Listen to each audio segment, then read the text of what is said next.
تو مسلمان کہتے ہیں اسلام کے فالوور کو، بے شک، اور مسلمان کے مذہب کا نام اسلام ہے، اور جو اسلام کے فالوور ہوتے ہیں انہیں مسلمان کہا جاتا ہے۔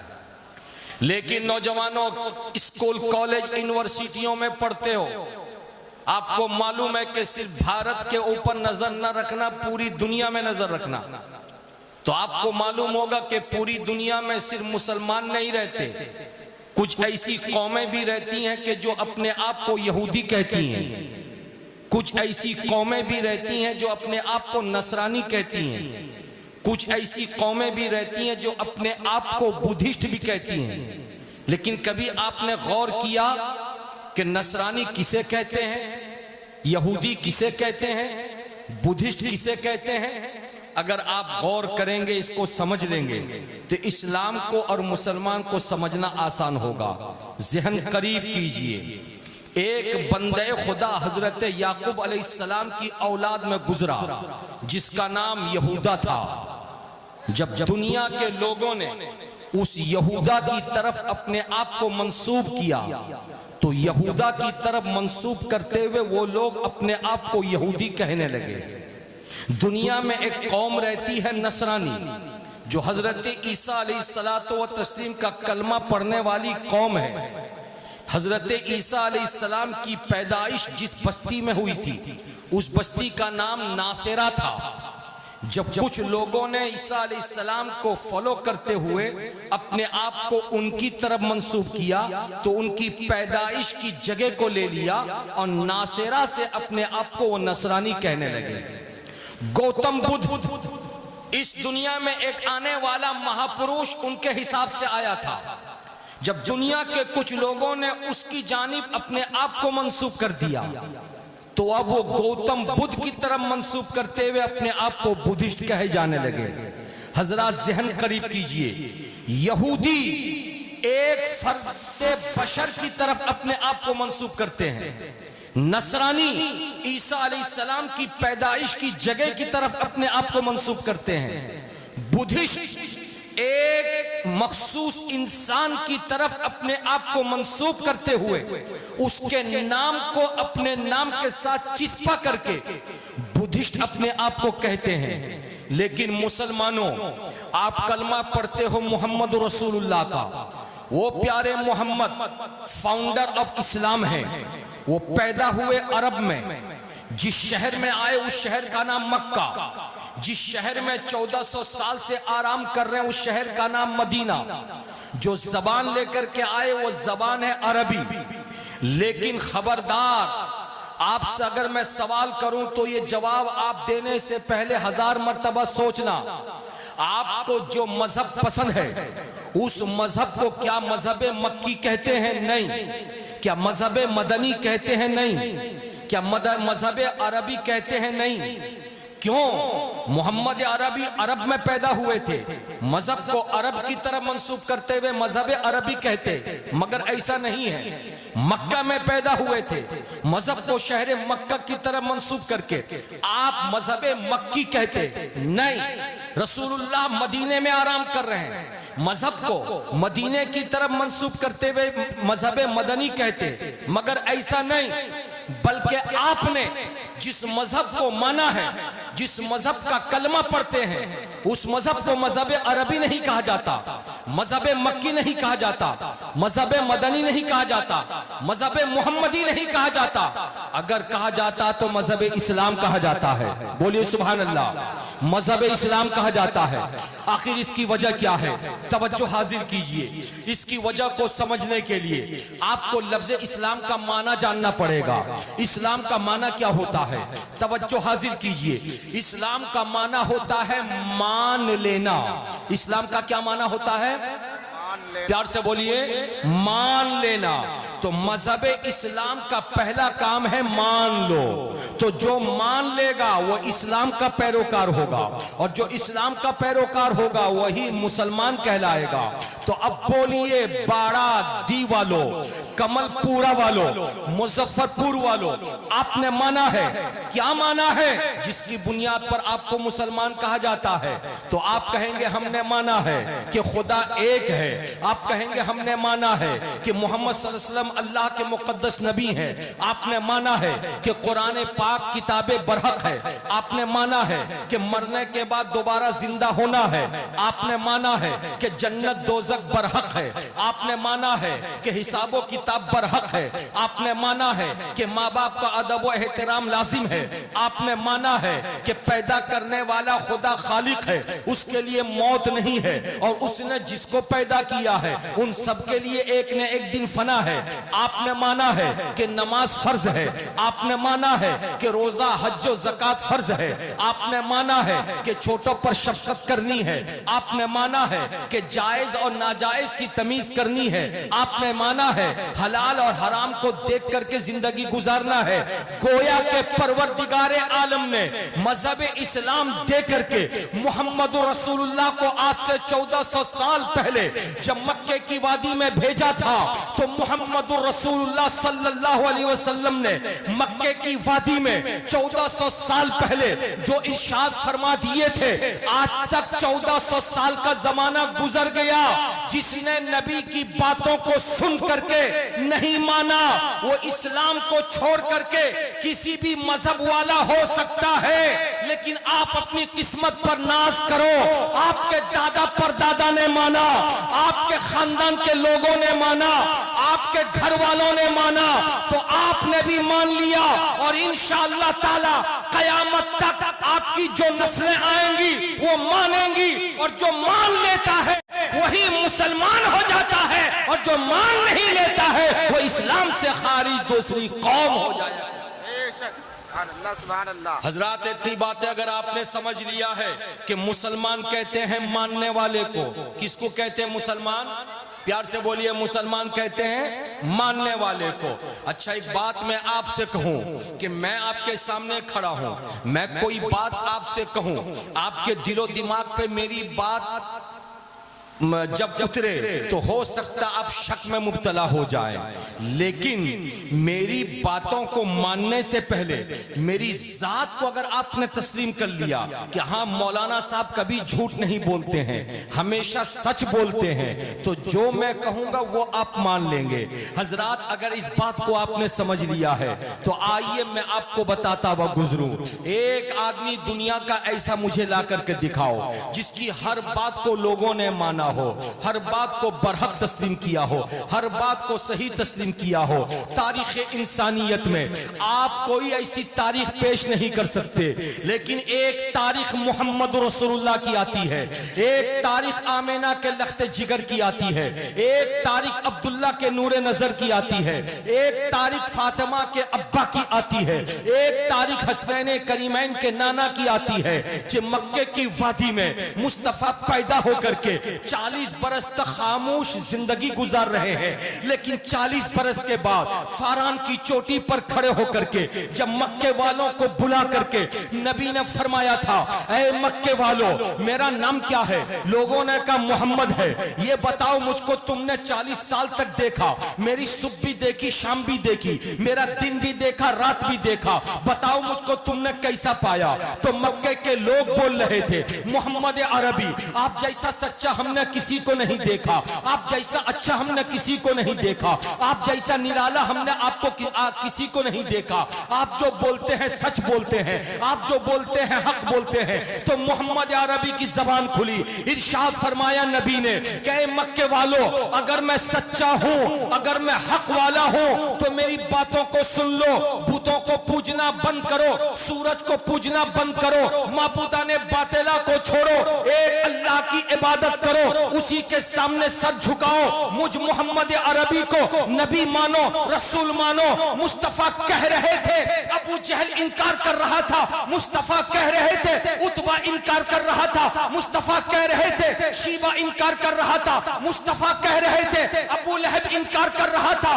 رسول رونے لگے، یا اللہ نبی بنا کر تو نے بھیجا مگر یہاں کوئی ماننے کو تیار نہیں۔ خدا کا حکم آیا، محمد پیارے گھبرانے کی ضرورت نہیں ہے، کچھ ایسے بھی ہوں گے جو تمہیں مانیں گے۔ پھر دیکھا دنیا نے کہ ابو بکر کھڑے ہو گئے اور کہا یا رسول اللہ میں آپ کو مانتا ہوں۔ عمر کھڑے ہو گئے، کہا میں آپ کو مانتا ہوں۔ عثمان کھڑے ہو گئے، کہا میں آپ کو مانتا ہوں۔ علی کھڑے ہو گئے، کہا میں آپ کو مانتا ہوں۔ آج تک دنیا نے دیکھ لیا کہ پوری دنیا میں کروڑوں کی تعداد میں ایسے لوگ ہیں جو مصطفیٰ جان رحمت کا کلمہ پڑھ کے 1400 سال سے اپنے خاندان کو بھی مسلمان بنائے ہوئے ہیں، اپنے آپ کو بھی بنائے ہوئے ہیں، اور انشاءاللہ تعالی صبح قیامت تک وہ مسلمان ہی رہے۔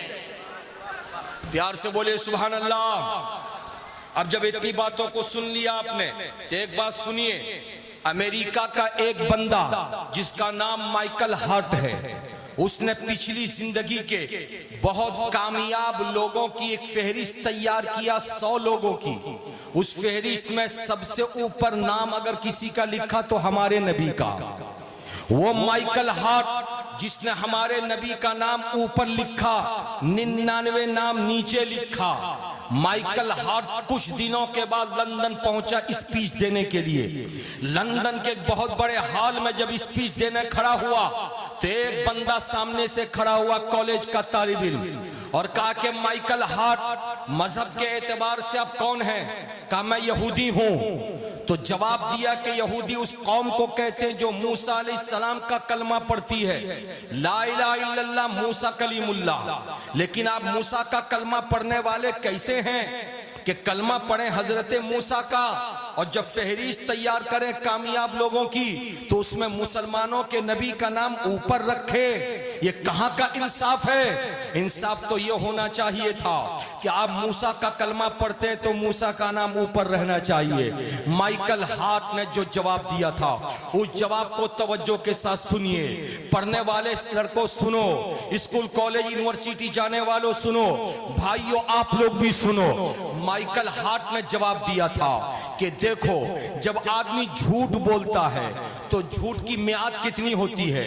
کوئی جھوٹ 2 سال تک چلتا ہے، کوئی جھوٹ 5 سال تک چلتا ہے، کوئی جھوٹ 10 سال تک چلتا ہے۔ جھوٹ کا پردہ فاش ہو جاتا ہے، پھر جھوٹ منہ کے بل گرتا ہے، سچائی کا بول بالا ہوتا ہے۔ لیکن نہیں دیکھا ہوگا آپ نے کہ کوئی جھوٹ 200 سال تک چلے، کوئی جھوٹ 500 سال تک چلے، کوئی جھوٹ 1000 سال تک چلے، کوئی جھوٹ 1200 سال تک چلے۔ سنو میں تم سے کہنا چاہتا ہوں کہ محمد عربی کا نام میں نے اس لیے سب سے اوپر رکھا کہ 1400 سال پہلے انہوں نے جو کچھ کہا تھا تو پوری 63 سالہ زندگی میں ایک لفظ بھی جھوٹ نہیں ہے۔ اگر جھوٹ ہوتا کوئی لفظ تو منہ کے بل گر چکا ہوتا، 200 سال کے بعد گر جاتا، 500 سال کے بعد گر جاتا، 300 سال کے بعد گر جاتا، 1000 برس کے بعد گر جاتا۔ لیکن 1400 سال کا زمانہ گزر گیا، محمد عربی نے جو کہا تھا آج تک اس کو سب کچھ سچا ثابت ہو رہا ہے۔ محمد رسول اللہ نے کہا تھا کہ آخری زمانہ آئے گا کہ گھر گھر ناچ ہوگا، تو آج دیکھو ناچ ہو رہا ہے۔ آخری زمانہ آئے گا لوگ ماں باپ کی قدر نہیں کریں گے، تو دیکھو آج نہ ماں باپ کی ناقدری ہو رہی ہے۔ محمد رسول اللہ نے کہا تھا کہ آخری زمانہ آئے گا فیشن عام ہو جائے گا، دیکھو آج فیشن عام ہو گیا ہے۔ محمد رسول اللہ نے کہا تھا کہ آخری زمانہ آئے گا چھوٹا بڑے کی عزت نہیں کرے گا، دیکھو آج بڑے کی عزت نہیں ہو رہی ہے۔ تو میں نے جب کھنگالا تھا 100 لوگوں کی فہرست تیار کرنے سے پہلے پچھلی زندگی کے لوگوں کو تو محمد رسول اللہ سے زیادہ اچھا، زیادہ سچا، زیادہ پکا، زیادہ حق والا محمد رسول اللہ کے علاوہ مجھ کو کوئی نہیں ملا، اسی لیے میں نے ان کا نام سب سے اوپر رکھا۔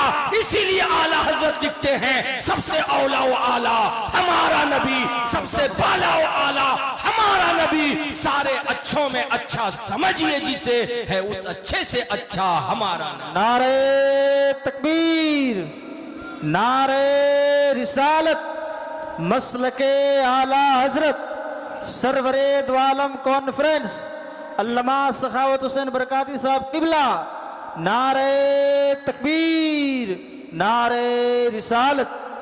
حضرات آج ہم مسلمانوں پر یہ آروپ لگایا جاتا ہے کہ ہم مسلمانوں نے ہندوستان میں زبردستی اسلام پھیلایا، اور کچھ لوگ تو منچلے قسم کے ہوتے ہیں جو کہہ دیتے ہیں کہ اسلام تلوار کے زوروں پر پھیلا۔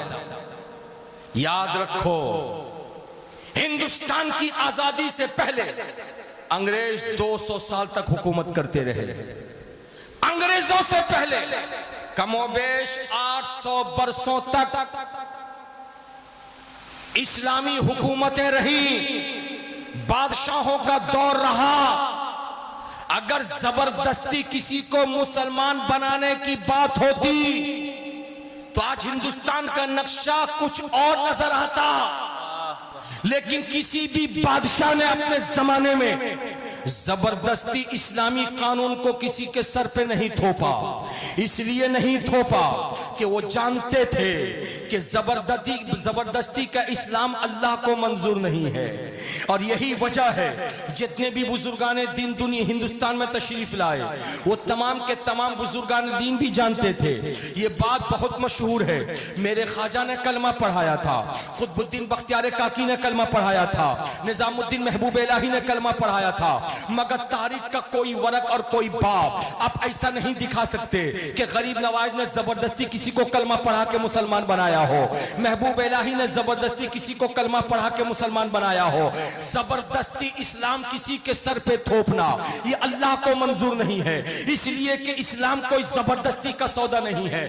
اسلام تو پیار کا سودا ہے، اسلام تو محبت کا سودا ہے، اسلام تو نرالا سودا ہے۔ وہ زبردستی کسی کے سر پہ نہیں تھوپا جاتا۔ اور یاد رکھو، جو زبردستی اسلام کو قبول کرتا ہے وہ بہت دنوں تک مسلمان بن کے نہیں رہتا، پھر وہ دن آ جاتا ہے جو اسلام سے انحراف کر کے وہ اپنے آپ کو باغی دنیا کے سامنے پیش کر دیتا ہے۔ آئیے اس سلسلے میں ایک مثال میں آپ کے سامنے رکھتا ہوں۔ یہ سکم کی دھرتی ہے، سکم کی دھرتی پہ ایک نوجوان جو بہار کا نوجوان وہاں کام کاج کرتا تھا، اس نے مسجد کے امام صاحب سے جا کر کے کہا تھا، امام صاحب سکم کی رہنے والی ایک لڑکی کو میں نے تیار کر لیا ہے، وہ لڑکی کلمہ پڑھ کے مسلمان بھی بن جائے گی اور مجھ سے شادی بھی کر لے گی، تو چلیے آپ اس کو کلمہ پڑھا کے مسلمان بھی بنا دیجئے اور میرے ساتھ اس کا نکاح بھی پڑھ دیجئے۔ اسلام کی بات کو سن کر کے امام صاحب قبلہ چونکے تھے اور ارشاد فرمایا تھا، اے آنے والے مسلمان بھائی، یہ بتاؤ کہ جو سکم کی لڑکی دیکھنے میں ناٹی ہوتی ہے، دیکھنے میں موٹی ہوتی ہے، آنکھ اس کی پتلی پتلی ہوتی ہے، یہ بتاؤ اس نے اگر کہا ہے کہ میں اسلام کو قبول کر لوں گی، تم سے نکاح کر لوں گی، تم سے شادی کر لوں گی، تو مجھ کو انصاف کے ساتھ بتاؤ، یہ تمہاری کمائی کو دیکھ کر کے اس نے مسلمان بننے کا ارادہ بنایا یا رسول اللہ کی محبت میں اسلام کو قبول کرنا چاہا؟ اس نے تمہارے صحت کو دیکھ کر کے اسلام کو اپنانا چاہا اور شادی کرنا چاہا، یا اللہ تعالیٰ کے پیغام کو سن کر کے اور دیکھ کر کے اس نے مسلمان ہونا چاہا؟ اب وہ بندہ خاموش کھڑا ہے۔ امام صاحب قبلہ بول رہے تھے، زبردستی کا اسلام اللہ کو منظور نہیں ہے، اس لیے میں ہرگز اس بات کی طرف نہیں جاؤں گا جہاں زبردستی اسلام کو تھوپا جائے، اس لیے کہ تمہاری صحت آج اچھی ہے، کل جب دبلے پتلے ہو جاؤ گے تو وہ آنے والی لڑکی تمہارے نکاح سے نکل کے چلی جائے گی۔ آج تمہارے پاس دولت ہے، پیسہ ہے، جس دن تمہاری دولت ختم ہو جائے گی اس دن وہ انحراف کر کے اسلام سے خارج ہو جائے گی، لہذا میں نکاح پڑھانے کو تیار نہیں ہوں۔ ایسے عالم میں وہ بندہ کیا تھا، راستہ چلنے والے ایک پھٹیچر مولوی کو پکڑا تھا اور پکڑ کر کے کسی طرح اپنا نکاح پڑھوا لیا تھا۔ وقت گزرا، ایک لڑکا اس کا پیدا ہوا، وہ لڑکا جب 17-18 سال کا ہو گیا تو وہ بہار کا نوجوان مر گیا۔ اس کو مرنا تھا کہ جب خبر پھیلی تو اس کے بھائی لوگ پہنچ گئے، اس کے گھر والے پہنچ گئے اور اس مردے کو اٹھا کر کے نہلا دھلا کر کفنا کر کے مسلمانوں کے قبرستان میں دفن کرنا چاہے، مگر نعرہ تکبیر، نعرہ رسالت، مسلک اعلی حضرت حضور پیر طریقت، نعرہ تکبیر، سرور دو عالم کانفرنس، نعرہ تکبیر، نعرہ رسالت۔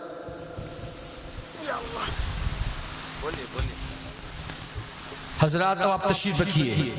شدت سے آپ حضرات کو حضور پیر صاحب قبلہ، پیر طریقت، رہبر راہ شریعت حضرت علامہ مولانا ضیاء المجتبی قادری کامل حسینی شریف مظفر پور، حضرت کا انتظار تھا۔ حضرت بنفس نفیس تشریف لے آئے۔ آپ حضرات بیٹھے، میں تھوڑی دیر کا مہمان ہوں، اس کے بعد میں گفتگو سمیٹوں گا، ذرا پیار سے بول دیجئے سبحان اللہ۔ حضرت کا دیدار کیجئے، زیارت کیجئے، اور میری تھوڑی دیر کی تقریر آپ سماعت کیجئے۔ انشاءاللہ تعالی معلومات میں اضافہ ہوگا، پھر حضرت کا نایاب خطاب ہوگا، حضرت سے دعا لے کر انشاءاللہ ہم سب لوگ اپنے اپنے گھروں کو جائیں گے۔ پیار سے بول دیجئے سبحان اللہ۔ تو میں یہ کہہ رہا تھا کہ اس کے گھر والے پہنچے اور پہنچ کر کے کہنے لگے کہ ہم اس کو اسلامی طریقے پر غسل دیں گے، اسلامی طریقے پہ کفنائیں گے، اسلامی طریقے سے مسلمانوں کے قبرستان میں دفنائیں گے۔ مگر وہ عورت کھڑی ہو گئی اور کہنے لگی ہرگز میں اپنے شوہر کو تمہارے حوالے نہیں ہونے دوں گی، میں اپنے شوہر کو نہیں چھوڑوں گی۔ تو تم کرو گی کیا؟ کہ اس کو میں اپنے رسم و رواج کے مطابق لے کر کے جلاؤں گی اور جلا کر کے میں شمشان گھاٹ لے جاؤں گی۔ لوگ کہتے رہے، دہائی دیتے رہے کہ ارے یہ تو مسلمان ہے، آخر جب مسلمان ہے تو اس کا ٹھکانہ قبرستان ہونا چاہیے، اس کو اسلامی طریقے سے غسل دینا چاہیے، اس کو اسلامی طریقے سے کفنانا چاہیے۔ لیکن آپ کو حیرت ہوگی سن کر کے، لوگوں کے سوال کا جواب جس طریقے سے اس عورت نے دیا تھا وہ قابل توجہ ہے۔ حضرات وہ عورت کھڑی ہو گئی، نیپولی عورت تھی، وہ عورت کھڑی ہو گئی اور کھڑی ہو کے کہتی ہے کہ کیا سمجھتے ہو اپنے بھائی کے بارے میں کہ وہ مسلمان تھا، لیکن میں تو اس کو مسلمان نہیں سمجھتی۔ کہا کیوں؟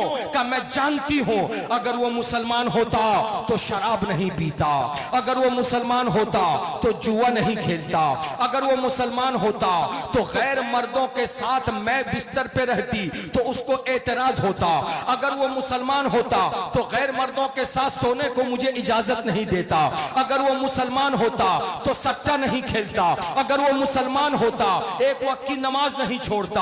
ایک وقت کی نماز تو ایک وقت کی نماز ہے، وہ جمعے تک کی نماز نہیں پڑھا کرتا تھا، وہ پاکیزگی زندگی نہیں اختیار کرتا تھا، وہ طہارت نہیں لیا کرتا تھا۔ اس طریقے سے اس نے جب باتیں کرنا شروع کیا تو لوگوں کے کان کھڑے ہو گئے۔ اس کے بھائیوں نے پولیس کی مداخلت کرنا چاہی، پولیس والے آ گئے، لیکن بیوی ایک طرف بول رہی ہے، دوسری طرف اس کے بھائی بول رہے ہیں۔ 18 سال کا بیٹا تھا، پولیس والوں نے فیصلہ کیا کہ جو اس کا بیٹا کہے گا اسی پر عمل ہوگا۔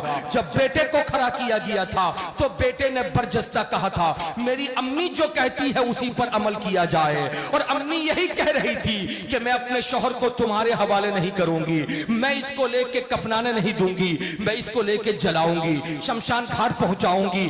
حضرات بات ہو گئی ختم، جیت اسی کی ہو جاتی ہے۔ اس کے بھائی اور اس کے خاندان کے لوگ ہاتھ ملتے واپس چلے آتے ہیں۔ آخر وجہ کیا ہے؟ وجہ یہ ہے کہ زبردستی اس نے ایک نیپولی عورت کے سر پہ اسلام کو مسلط کر دیا تھا، اس نے دل سے اسلام کو قبول نہیں کیا تھا۔ یہی وجہ ہے کہ اپنے شوہر کے بارے میں وہ کہنے لگی تھی میرا شوہر مسلمان نہیں۔ جب تک وہ طاقتور تھا تو اس کی طاقت سے فائدہ لیتی رہی، جب تک وہ دولت مند تھا اس کے روپے پیسے سے فائدہ لیتی رہی، جب تک وہ حسین تھا اس کا حسن جب تک برقرار تھا تب تک اس کو اپنا شوہر مانتی رہی۔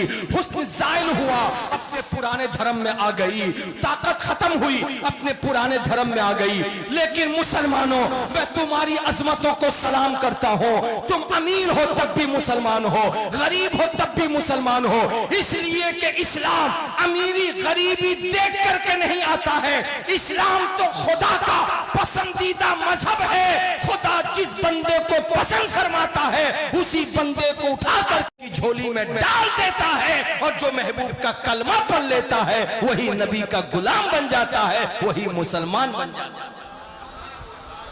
حضرات مکرم کہنا میں آپ کو یہ چاہتا ہوں، اسلام زبردستی اپنا قانون کسی کے سر پہ بولیے بھائی تھوپتا نہیں ہے، مسلط نہیں کرتا ہے۔ لیکن یاد رکھو اسلام رسول اللہ صلی اللہ علیہ وسلم نے اسلام کا پیغام دیا، قرآن حق ہے، نماز حق ہے، خدا ایک ہے، خدا معبود ہے، یہ ساری باتیں بتانے سے پہلے نبی نے کیا فرمایا؟ مکے والوں مجھ کو پہچانتے ہو؟ مکے والوں مجھ کو پہچانتے ہو؟ میں کون ہوں؟ میں کیا ہوں؟ میں کیسا ہوں؟ رسول اللہ نے خدا کا پیغام پہنچانے سے پہلے اپنے آپ کو منوایا، مجھے پہچانو، مجھے جانو، میری شان کو سمجھو، میری عظمت کو سمجھو۔ جب مجھے سمجھ لوگے، مجھے پہچان لوگے، تو جو پیغام میں خدا کا پہنچاؤں گا اسے بھی مان لوگے۔ ثابت ہوا کہ رسول اللہ کی عظمت، مصطفیٰ جان رحمت کی شان، نبی کون و مکان صلی اللہ علیہ وسلم کی محبت ایک مسلمان کے لیے سب سے پہلے ضروری ہے۔ اگر وہ عظمت و شان و رفعت نہیں تو خدا کے پیغام کو لاکھ مان کے عمل اگر آدمی کر لے تب بھی اس کو کوئی فائدہ نہیں پہنچے گا۔ لیکن میں کہنا یہ چاہ رہا تھا جہاں سے میں نے ٹرننگ لیا تھا کہ رسول اللہ جب فاران کی چوٹی پر کھڑے ہو کے فرما رہے تھے تو اس وقت حضرت ابوبکر صدیق جن کی عمر 40 سے 42 سال کی تھی وہ کھڑے ہوئے تھے اور کہا تھا نبی میں آپ کو نبی مانتا ہوں، میں آپ کو رسول مانتا ہوں۔ میرے رسول کے چہرے پہ مسکراہٹ آ گئی تھی۔ یہ میرے دائیں طرف کچھ ماں بہنیں بیٹھی ہیں، میں کچھ باتیں ان لوگوں کے لیے گوشے گزار کرنا چاہوں گا، توجہ کے ساتھ سنیں۔ آج ماں بہنوں کو یہ شکایت ہے کہ اسلام نے ہمیں کیا دیا ہے، ساری باتیں تو مردوں کے لیے ہیں، ہمیں کیا دیا ہے۔ ماں بہنوں اس بات کو نوٹ کرنا، اسلام پر صرف مردوں کی اجارہ داری نہیں ہے، جتنا حق ان مردوں کا اسلام پر ہے اتنا ہی حق اے پاکیزہ عورتوں تمہارا بھی حق ہے۔ اس لیے کہ فاران کی چوٹی پر کھڑے ہو کر سب سے پہلے ایک مرد 40-42 سال کی ادھیڑ عمر کا انسان جب ابو بکر کی شکل میں کھڑا ہو کے کہہ رہا تھا میں آپ کو مانتا ہوں، تو رسول اللہ واپس جب اپنے گھر گئے تھے تو گھر میں ایک پاکیزہ خاتون تھی جن کی عمر اس وقت 55 برس کی تھی، جو رشتے میں رسول اللہ کی بیوی تھی، جن کا نام خدیجۃ الکبریٰ تھا۔ رسول کی عمر 40 برس کی ہے، بیوی کی عمر 55 برس کی ہے۔ رسول اللہ صلی اللہ علیہ وسلم نے جا کر جب گھر میں یہ بات بتائی کہ آج میں نے فاران کی چوٹی پر کھڑے ہو کے اعلان کیا، تو میری باتوں کو سن کر کے ابو بکر نے کہا تھا میں کلمہ پڑھ کے اسلام قبول کرتا ہوں، تو حضرت خدیجۃ الکبریٰ پاکیزہ خاتون کھڑی ہوئی اور چہار دیواری کے اندر گھر کے اندر رسول اللہ کو مخاطب کیا اور عرض کیا اے خدا کے پیغمبر، اگر مردوں میں ابو بکر کو یہ فخر ہوگا کہ مردوں میں سب سے پہلے وہ اسلام قبول کیے، تو آج خدیجۃ الکبریٰ بھی آپ کے سامنے اعلان کرتی ہے کہ عورتوں کو بھی محروم نہ رکھا جائے۔ اس لیے جب آپ نے پیغام حق دے دیا ہے تو خدیجہ پہلی خاتون ہوگی جو آپ پر ایمان لا کر کے آپ کو نبی سمجھتی ہے، آپ کا کلمہ پڑھ کے اپنے آپ کو مسلمان سمجھتی ہے۔ پیار سے بول دیئے سبحان اللہ، جھوم کے بول دیئے سبحان اللہ۔ تو اب بتائیے عورتوں کا بھی تعاون ہے یا نہیں اسلام میں؟ ارے بولیے نا بھائی، عورتوں کا بھی برابر کی شرکت ہے یا نہیں؟ اگر ہے تو پھر آج ہمارے یہاں عورتوں کو کے ساتھ ناروا سلوک کیوں کیا جاتا ہے؟ عورتوں کے تعلق سے اگر کسی کے ذہن و فکر پہ یہ بات ہو کہ عورت کس کو کہتے ہیں؟ گھر کی نوکرانی کو کہتے ہیں۔ عورت کس کو کہتے ہیں؟ چار دیواری کے اندر بند رہ کے صرف کھانا پکانے والے کو کہتے ہیں۔ عورت کس کو کہتے ہیں؟ صبح و شام لتم جتم جس پر کیا جائے اس کو کہتے ہیں۔ عورت کس کو کہتے ہیں؟ جس کے سر کے بال کو پکڑ کر کے گھسیٹا جائے اسے کہتے ہیں۔ عورت کسے کہتے ہیں؟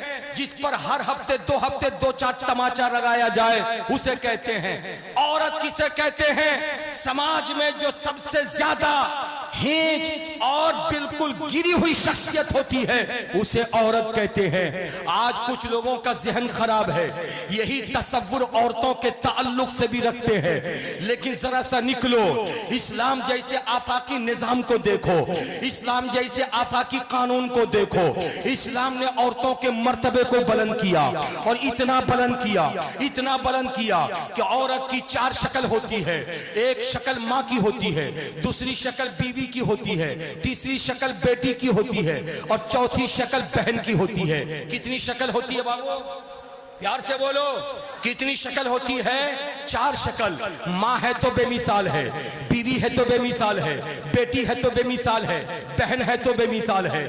اور ان چاروں شخصیتوں کو آپ دیکھ لیجئے نبی کون و مکان صلی اللہ علیہ وسلم کی زندگی میں۔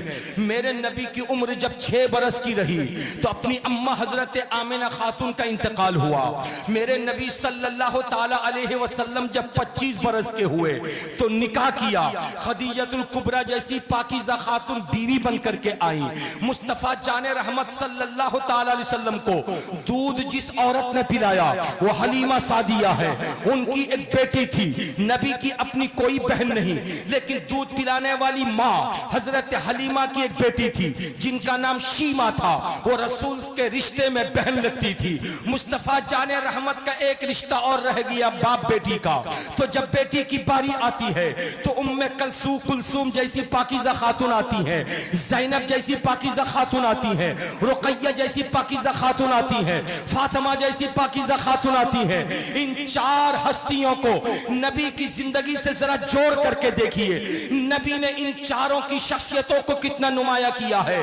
شیمہ بہن ہے، شیمہ بہن کو اتنی عزت دیا، اتنی عزت دیا کہ ایک جنگ کے موقع پر جب ان کے شوہر گرفتار کر لیے گئے اور جب کافروں نے چندہ کیا تھا کہ گرفتار شدگان کو رہائی مل جائے، چندہ اکٹھا کر کے فدیہ دیا جائے، حضرت شیمہ کے پاس جب آئے تھے تو شیمہ نے کہا تھا میں خود چلوں گی اور مسلمانوں کے پاس جا کر کے میں گرفتار شدگان کو چھڑوا کر کے لاؤں گی۔ جیسے پہنچی تھی رسول اللہ صلی اللہ علیہ وسلم نے دیکھا تھا تو پہچان لیا تھا۔ نبی نے فرمایا بہن شیمہ تم یہاں ہو؟ ہاں بھیا محمد میں آئی ہوں اس لیے کہ میرے شوہر بھی گرفتار کر لیے گئے ہیں۔ رسول اللہ کھڑے ہو گئے اور ارشاد فرمایا صحابہ آج ایک بھائی کے گھر ایک بہن آئی ہے، اور کوئی بھائی ایسا نہیں کہ جس کے گھر میں بہن آئے اور خالی ہاتھ واپس چلی جائے۔ اس لیے تاریخ لکھ دو کہ بھائی کے گھر جب بہن آئی ہے تو خالی نہیں جائے گی، اس کی جھولی کو بھر دو، کسی سے فدیہ مت لو، جتنے گرفتار کیے گئے ہیں ان تمام کو رہائی دے دو، ایک پیسہ نہ لو، اور تمہارے پاس بیت المال میں جو سامان ہے تھوڑا تھوڑا سامان لاؤ اور لا کر کے بہن شیمہ کی جھولی کو بھر دو۔ مصطفیٰ جان رحمت نے بھائی بہن کے رشتے کو ایسا مضبوط کیا کہ دنیا دیکھتی رہ گئی۔ اے دنیا والوں، شادی سے پہلے بھائی بہن کا رشتہ مضبوط تو رہتا ہے، لیکن شادی کے بعد بھائی بہن کے رشتے میں کڑواہٹ آ جاتی ہے، اور اس وقت اور کڑواہٹ آتی ہے جب بہن بھائی سے جائیداد کا مطالبہ کرتی ہے، وراثت کا مطالبہ کرتی ہے، ماں باپ کے وراثت سے جب حصہ مانگتی ہے تو بھائی دیتا بھی نہیں ہے، اور اگر دے دیتا ہے تو ہمیشہ کے لیے بہن کا دروازہ بند کر دیتا ہے۔ لیکن اسلامی تاریخ یہ ہے کہ اسلام نے کہا جو حصہ ہے وہ حصہ دے دو، اور نبی نے مال و دولت دے کر کے شیمہ جیسی بہن کو جو پیار دیا تھا اس پیار نے بھائی بہن کے رشتے کو اجاگر کر دیا۔ پیار سے بولو سبحان اللہ، جھوم کے بولو ماشاءاللہ۔ اور اگر بیوی ہے تو مثال نہیں ہے۔ آج بہت ساری عورتیں جو شادی کے بعد اپنے میکے میں بیٹھی ہوئی ہیں، معاملہ کیا ہے؟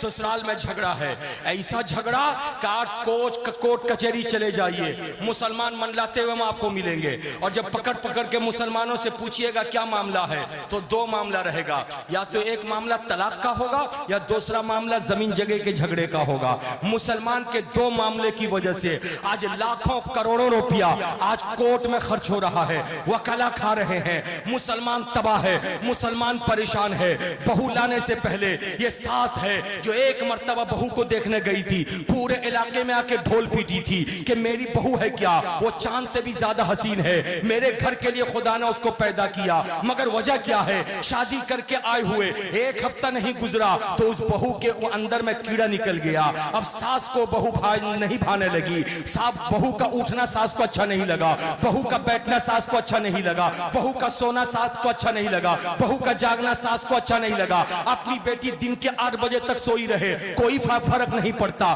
لیکن بہو کو 4 بجے اٹھنا ہوگا۔ اپنی بیٹی ماں باپ کے ساتھ جوان بیٹی کھا کے اپنے کمرے میں چلی جائے، مگر بہو کو نوکرانی کی طرح رات کے 11 بجے تک برتن دھونا ہوگا۔ بیٹی ہے جو صبح سویرے اسو کو اٹھنے کے بعد برش کر کے چائے پیے، ماں کے ساتھ گلگلہ کھائے، مگر وہ بہو ہے کہ جو پورے گھر کو بھرے گی، پورے گھر کو صاف کرے گی، پورے گھر والوں کا کپڑا دھوئے گی۔ حالات اتنے خراب ہو گئے ہیں، آج بہویں ہیں جو ساس سے اس قدر دوری اختیار کر رہی ہیں کہ کل تک جب شادی کا رشتہ ہوتا تھا تو پوچھا جاتا تھا لڑکا کیا کرتا ہے، کیا کام کرتا ہے، گھر کیسا ہے، لیکن آج جب رشتہ طے ہوتا تو پوچھا جاتا ہے ساس ہے یا مر گئی ہے۔ اگر ساس مری ہوئی ہو تو باپ کو بیٹی دینے میں کوئی آر نہیں ہوتا۔ حالات اتنے خراب ہو گئے ہیں، اور پاکستانی سیریل کی بات اگر کر دوں تو شاید آپ کے دل کو چھو جائے۔ پاکستانی سیریل میں پوچھا گیا تھا کہ شادی سے پہلے لڑکا دیکھنا چاہیے یعنی دولہا دیکھنا چاہیے، ساس دیکھنا چاہیے، تو عورتوں نے پلٹ کر کے جواب دیا تھا دولہا کو مت دیکھو، دولہا جیسا بھی ہوگا کنٹرول کیا جا سکتا ہے مگر ساس کو نہیں کنٹرول کیا جا سکتا۔ حالات اتنا خراب ہو گئے۔ ماں بہنوں، تمہاری بھی بیٹی ہے، تمہاری بیٹی کو جب اس کے سسرال میں پریشان کیا جاتا ہے تو تم مگرمچھ کا آنسو بہاتی ہو، لیکن آنسو بہانے سے پہلے انصاف کے ساتھ دیکھنا تمہارے گھر میں بھی دوسرے کی بیٹی ہے۔ اگر اپنی بیٹی کو چین اور سکون سے دیکھنا چاہتی ہو تو جو دوسرے کی بیٹی تمہارے گھر میں ہے اس کو پیار دو، دوسرے کی بیٹی کو تم پیار دو گی، تمہاری بیٹی کو دوسرے کے گھر میں پیار ملتا ہوا نظر آئے گا۔ حضرات مکرم، یہ شادی ہے، اگر شادی کے بعد آپ کا بیٹا بیوی سے پیار کرتا ہے تو آپ کو خوش ہونا چاہیے، اس لیے کہ رسول اللہ صلی اللہ تعالی علیہ وسلم ہے، حضرت عائشہ صدیقہ، حضرت میمونہ، حضرت ام سلمہ، حضرت خدیجہ الکبریٰ، اس طریقے سے نبی کی جو بیویاں ہیں نبی نے ان سے محبت کیا، اتنی محبت کیا، اتنی محبت کیا کہ حضرت عائشہ سے کہتے ہیں رسول اللہ اے عائشہ مجھے پانی پلاؤ۔ حضرت عائشہ اس وقت پانی پی رہی تھی، مٹی کا برتن تھا، جیسے آپ نے اپنے منہ میں لگایا تھا رسول اللہ نے کہا مجھے پانی پلاؤ، جیسے حضرت عائشہ نے وہ برتن نکال کر اپنے منہ سے ہٹا کر رسول اللہ کو دیا تو سرکار نے اس برتن کو گھمایا، جس جگہ پہ حضرت عائشہ کے ہونٹ لگے تھے وہیں پہ اپنے ہونٹ شریف کو لگایا اور لگا کر کے پانی آپ نے نوش فرمایا۔ عائشہ پوچھتی ہیں یا رسول اللہ برتن گھما کے کیا دیکھ رہے ہیں؟ آقا فرماتے ہیں عائشہ تمہارے ہونٹ جس جگہ پہ لگے تھے میں اسی جگہ کو تلاش کر رہا ہوں، اس لیے کہ وہاں پہ تمہارا لعاب لگا ہے، میں جب اسی جگہ پہ ہونٹ لگا کر پیوں گا تو لعاب ملے گا تو محبت میں اضافہ ہوگا، پیار میں اضافہ ہوگا۔ شادی کر کے بیوی کو پیار دینا مصطفیٰ جان رحمت کی سنت ہے۔ اب رہا معاملہ بیٹی کا تو مصطفیٰ نے بیٹیوں سے پیار کیا، حضرت فاطمہ الزہرا سے کتنا پیار کیا۔ نبی جب گھر تشریف لاتے تو فاطمہ کھڑی ہو جاتی، آقا سلام کرنے کے بعد فاطمہ کی پیشانی کو چومتے۔ رہا معاملہ ماں کا تو آج بہت سارے لوگ جو پیسہ کمانے کے بعد بوڑھے ماں باپ کو نہیں دیکھتے ہیں، بوڑھے ماں باپ کو تنگ کرتے ہیں، بوڑھے ماں باپ کو پریشان کرتے ہیں، بوڑھے ماں باپ کو کھانا نہیں دیتے۔ بیوی کے پسند کا کپڑا آئے گا، بچوں کے پسند کا کپڑا آئے گا، مگر بوڑھے ماں باپ کے لیے معمولی کپڑا آئے گا۔ بوڑھے ماں باپ کے ساتھ ناروا سلوک ہوتا ہے۔ قرآن میں خدا نے فرمایا تھا وَبِالْوَالِدَيْنِ احسانا، اپنے والدین پر احسان کرو، اپنے ماں باپ پر احسان کرو۔ بوڑھے ماں باپ ہیں ان کی قدم بوسی کرو، کرو، ان کے ہاتھوں کو چومو، ان کا دیدار کرو، ان کو محبت کی نظر سے دیکھو، ان کی خواہشوں کی تکمیل کرو، ان کی خواہشات کو پوری کرو، ان کی مرضی کو دیکھو۔ اگر ماں باپ راضی نہیں ہیں تو خدا اور اس کے رسول راضی نہیں ہوں گے۔ آؤ اس کو میں دکھاتا ہوا گزروں۔ آقا کریم محفل میں تشریف رکھتے ہیں، صحابہ کرام کی محفل جمی ہوئی ہے، اچانک ایک ضعیف العمر عورت آ رہی ہے، اب سرکار علیہ السلام کی نظر پڑ گئی، محفل سے آقا اٹھ گئے، اٹھ کر کے باہر تشریف لے گئے، اپنی نورانی چادر کو اتار کے زمین پہ بچھا دیا، آنے والی بوڑھی خاتون سے کہا اس پہ بیٹھیے، وہ بیٹھ گئی، سرکار قریب ہوئے، کچھ باتیں آپس میں کی، صحابہ سوچ رہے ہیں جس چادر کو چومنے پہ ہم فخر محسوس کرتے ہیں، آج کون قسمت والی عورت آئی ہے، اس چادر پہ پیر رکھ کر کے بیٹھی ہے، انتظار ہو رہا ہے۔ جیسے سرکار تشریف لائے، صحابہ نے پوچھا یا رسول اللہ وہ پاکیزہ خاتون کون تھی؟ آقا نے فرمایا تھا اے میرے صحابہ، میری ماں میری 6 سال کی عمر میں انتقال کر گئی تھی، لیکن یہ آنے والی مجھ کو پیدا کرنے والی ماں تو نہیں ہے، مگر یہ دودھ پلانے والی ماں حلیمہ ہے۔ بولو سبحان اللہ، دودھ پلانے والی ماں حلیمہ ہے۔ تو اسلام میں جب دودھ پلانے والی ماں کو اتنی عزت اور اس قدر وقار دیا گیا ہے تو پیدا کرنے والی ماں کو کتنی عزت دی گئی ہوگی، اس کا وقار کتنا بلند ہوگا۔ اس لیے بال بچوں کی محبت میں سرشار ہو کر بوڑھے ماں باپ کو ہرگز مت بھولنا۔ بوڑھے ماں باپ کی زبان سے جب بد دعا نکل جائے گی تو تمہاری ترقی رک جائے گی۔ اگر ترقی کرنا چاہتے ہو تو اپنے بوڑھے ماں باپ کو راضی کرو۔ بوڑھے ماں باپ اگر کوئی ناروا سلوک کرے اور بڑھاپے کی وجہ سے کوئی ایسی بات کرے جو شریعت کے خلاف ہو تو بوڑھے ماں باپ کو سمجھاؤ، مگر ان کا دانا پانی بند مت کرو، ان کے خلاف آوازیں مت کسو، ان کے خلاف ایکشن مت لو۔ یاد رکھو رسول اللہ صلی اللہ علیہ وسلم کے ارشاد کی روشنی میں ماں باپ کا مقام اتنا بلند ہے، اتنا بلند ہے کہ مکہ المکرمہ میں خانہ کعبہ ہے، جو خانہ کعبہ کا طواف کرے، میدان مینا جائے، عرفات و مزدلفہ میں جائے، شیطان کو کنکڑی مارے، سعی کرے، وہ حاجی ہوگا۔ لیکن غریب آدمی جس کے پاس پیسے نہیں ہیں اس کو حج کا موقع کیسے ملے گا؟ آقا فرماتے ہیں محبت کی نظر سے ماں باپ کا دیدار کرو، جو جتنی مرتبہ محبت سے ماں باپ کو دیکھے گا خدا اتنی مرتبہ اس کے نامہ اعمال میں حج مبرور کا ثواب عطا فرمائے۔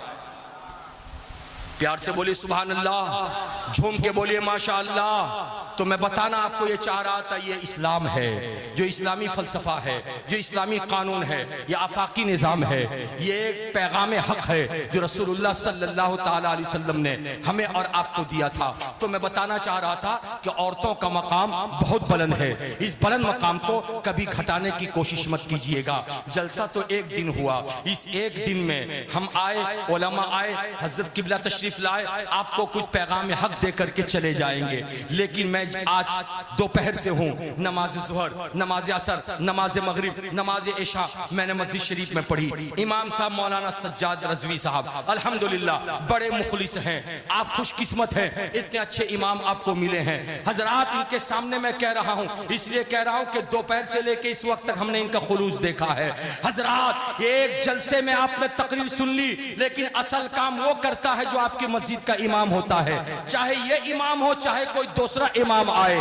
اس لیے مذہبی لوگ جو ہوتے ہیں ان کی عزت کیا کیجئے، جو مذہبی رہنما ہوتے ہیں ان کی عزت کیا کیجئے، ان کے وقار کا لحاظ کیجئے، ان کے مقام و منصب کو پہچانیے۔ وہ نائبین رسول ہوتے ہیں، پیغام حق آپ تک پہنچاتے ہیں، اور پیغام حق جب تک مسلمانوں تک نہیں پہنچے گا مسلمان کامیاب نہیں ہو سکتے۔ حضرات میری گفتگو لمبی ہوتی جا رہی ہے، اس لیے اپنی گفتگو کو میں سمیٹوں، میں آپ کے سامنے 2-3 منٹ اور ٹائم لوں گا اور اپنی بات کو ختم کر کے میں رخصت ہو جاؤں گا۔ میں آپ کو یہ بتانا چاہ رہا تھا کہ اسلام جیسا آفاقی نظام کوئی ایسا مذہب نہیں ہے، اسی لیے یہ اسلام، یہ مذہب اللہ تعالیٰ کا پسندیدہ مذہب ہے، لیکن ہماری اور آپ کی خوش قسمتی ہے کہ اللہ تعالیٰ نے اسی مذہب کا پیروکار ہمیں بنایا ہے، ہم کو مسلمان بنایا ہے، ہم اسلام کے پیروکار ہیں، اسلام کو مانتے ہیں، اسلامی قانون پر عمل کرتے ہیں۔ اس لیے ضرورت اس بات کی ہے کہ ہر چیز کو چھپا دینا